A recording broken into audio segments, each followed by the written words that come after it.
메이저리그 개인상이 모두 발표됐습니다. 신인상은 템파베이 랜디 아로사레나와 신시내티 조너선 인디아, 감독상은 템파베이 케빈 캐시와 샌프란시스코 게이브 케플러, 사이영상은 토론토 로비레이와 미러키 코빈 번스가 수상했는데요.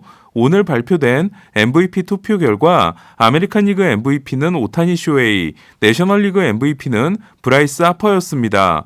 오타니의 MVP 수상은 확정적이었기 때문에 만장일치가 가능할지가 궁금했는데요. 오타니는 1위표 30장을 모두 쓸어 담았습니다. 반면 게레로는 2위표 29장을 얻었는데요. 3위가 마커스 시미언, 4위가 에런 저지, 5위가 카를로스 코레아, 6위가 호세 라미레스로 게레로에게 가지 않은 2위표 한 장은 살바도르 페레스에게 갔습니다. 투타에서 모두 승리 기여도를 쓸어 담는 치트키를 쓴 오타니는 레퍼런스 승리 기여도에서 9.1로 7.3인 시미언과 6.8인 게레로를 크게 제쳤고 8.1을 기록한 팬그래프 승리 기여도 역시 6.7인 게레로와 6.6인 시미언을 크게 앞섰습니다.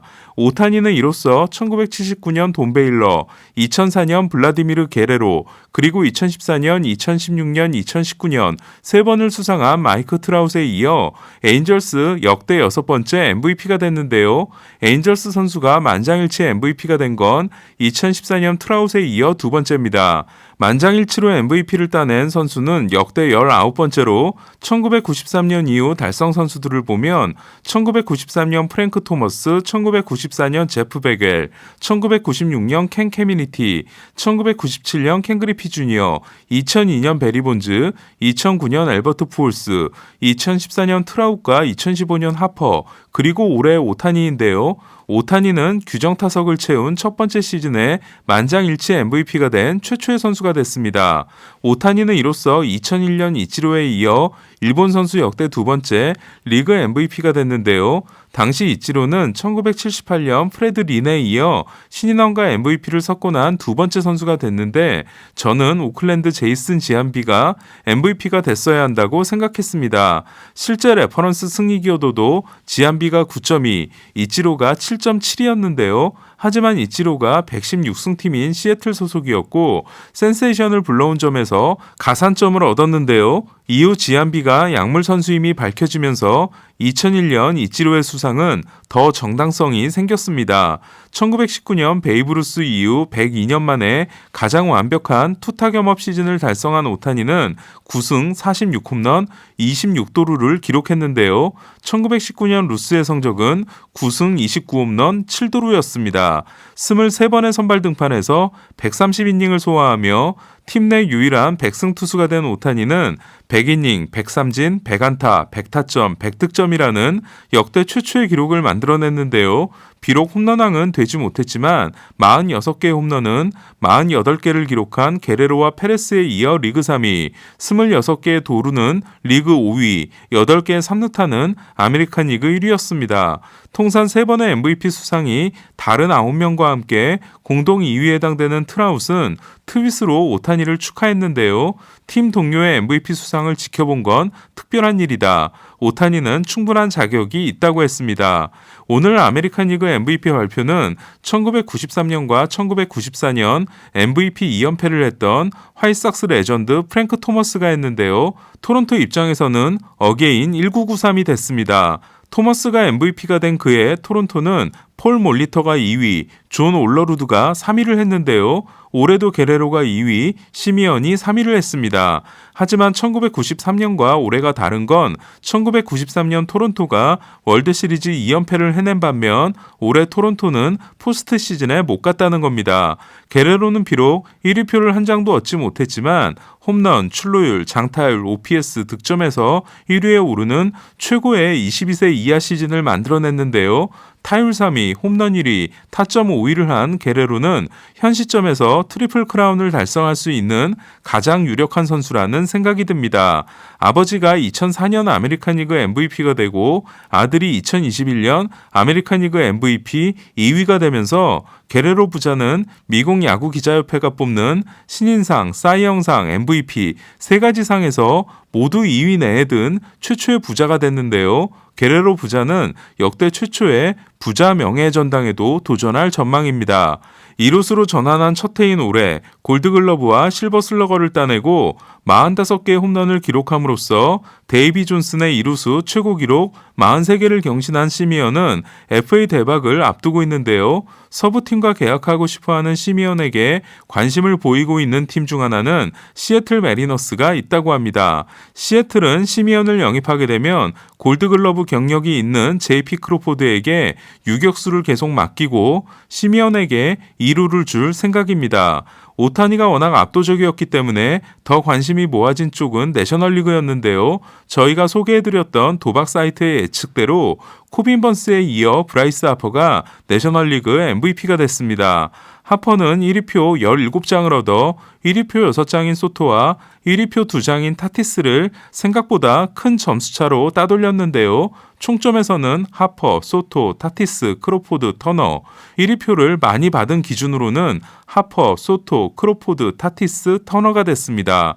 오늘 내셔널리그 MVP를 발표한 필라델피아의 레전드 마이크 슈미트는 샴페인을 들며 하퍼를 호명했는데요. 하퍼는 이로써 1932년 척 클라인과 1950년 투수 짐 콘스탄티, 1980년, 1981년, 1986년 3번을 차지한 슈미트, 2006년 라이언 하워드와 2007년 지미 롤린스에 이어 필라델피아의 8번째 MVP가 됐습니다. 하퍼로서는 2015년에 이어 역대 2번째 MVP 수상이 됐는데요. 앞선 31명의 2회 이상 MVP 수상자들은 7번으로 1위지만 약물 논란이 있는 본즈, 현역 선수인 풀스와 미겔 카브레라를 제외한 28명 중에서 명예의 전당에 가지 못한 선수가 로저 메리스와 데일 머피 2명이기 때문에 하퍼는 본인의 꿈인 명예의 전당 입성에 있어 확실한 강점 하나를 가지게 됐습니다. 2015년 워싱턴 최초의 MVP가 됐지만 2019년 필라델피아로 이적했고 본인이 떠난 첫 해 워싱턴이 창단 첫 월드시리즈 우승을 차지하는 모습을 보면서 마음고생을 해야 했던 하퍼는 이로써 지미 팍스, 프랭크 로빈슨, 베리 본즈, 알렉스 로드리게스에 이어 2개 팀에서 MVP를 따낸 5번째 선수가 됐는데요.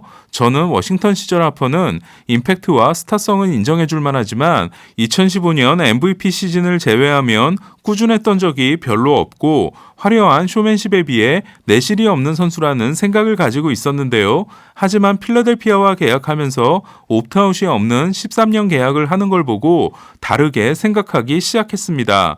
특히 하퍼는 조 지라디 감독의 말대로 다른 선수들의 집중력을 높여주는 선수라는 점에서 MVP 자격이 충분히 있다고 생각합니다. 2015년 하퍼에 이어 워싱턴 역대 2번째 MVP에 도전했던 후안 소토는 145볼넷과 출루율 4할 6푼 5리라는 대기록을 세웠지만 하퍼가 78개의 장타로 리그 1위인 반면 51개의 장타가 리그 35위였던 부분에서 감점을 받았다는 생각이 드는데요. 하지만 30개의 장타를 후반기에 날린 소토가 내년에는 더 진화할 수 있을지 기대됩니다. 전반기가 끝날 때까지만 해도 가장 강력한 MVP 후보였던 타티스는 후반기 부진과 팀의 몰락이 발목을 잡았는데요. MVP는 신인상과 달리 출장 경기 수가 중요한데 타티스는 130경기 출장에 그침으로써 151경기를 나선 소토와 141경기를 뛴 하퍼보다 출장 경기 수가 크게 적은 점도 아쉬웠습니다. 비록 MVP를 차지하지는 못했지만 소토, 타티스 그리고 게레로 덕분에 올해 메이저리그는 MVP 파이널리스트에 22세 이하 선수 3이 있는 최초의 시즌이 됐는데요. 양리그 파이널리스트 6명이 모두 포스트 시즌 탈락팀 선수들인 것도 역대 최초였습니다. 그리고 이는 포스트 시즌 진출 여부가 중요했던 MVP 투표 역시 개인 성적 위주로 변화가 시작된 게 아닌가라는 생각이 듭니다. 카를로스 코레아는 AJ 힌치 감독과 아침 식사를 한 후 점심까지 대화했다고 하는데요. 아무래도 코레아의 행선지는 디트로이트 같습니다. 신더가드와 결별한 매츠는 4기사들 중 1명을 복귀시킬지도 모르는데요. 올해 토론토에서 성공적인 FA 시즌을 만든 스티븐 매츠입니다. 매츠는 뉴욕 출신이기 때문에 조건만 좋다면 고향팀 복귀를 싫어할 리가 없습니다. 하지만 토론토도 매츠와의 재계약을 계속 시도하고 있다고 합니다. 템파베이는 완더 프랑코를 제2의 에반 롱고리아로 만들고 싶어 하는데요. 프랑코에게 1억 5천만 달러에서 2억 달러 규모의 10년 계약을 제시했다고 합니다. 프랑코가 수락하게 되면 롱고리아를 깨는 팀 역대 최대 규모 계약이 됩니다. 템파베이는 롱고리아, 맷 무어, 크리스 아처, 브랜든 라우에게 서둘러 장기 계약을 줬고 무어를 제외하면 대체로 성공한 바 있습니다. 콜로라도는 올해 인상적인 활약을 한 포수 엘리아스 디아스와 3년 1,450만 달러의 연장 계약을 했는데요. 디아스는 내년 시즌 후 FA가 될 예정이었습니다. 현재 노사가 팽팽하게 맞서 있는 가운데 맨프레드 커미셔너는 시간이 문제라는 걸 알고 있다. 설령 오프시즌 파업이 입교되더라도 내년 시즌에 영향을 미치지는 않을 것이다. 팬들이 파업을 원하지 않는다는 걸 양쪽 다 잘 알고 있다고 했는데요. 문제는 지금의 노사협약이 현지 시간으로 12월 1일에 만료되는 상황에서 합의에 이르지 못하면 직장 폐쇄가 불가피하고 FA 시장도 당분간 닫힐 수밖에 없다는 겁니다. 부디 그런 일은 없기를 기대하는데요. 저는 이번에는 구단주들이 선수들에게 많이 양보를 해야 한다고 생각합니다. 오늘 소식은 여기까지입니다. 이상 베이스볼 큐브 최세결 김영준이었습니다.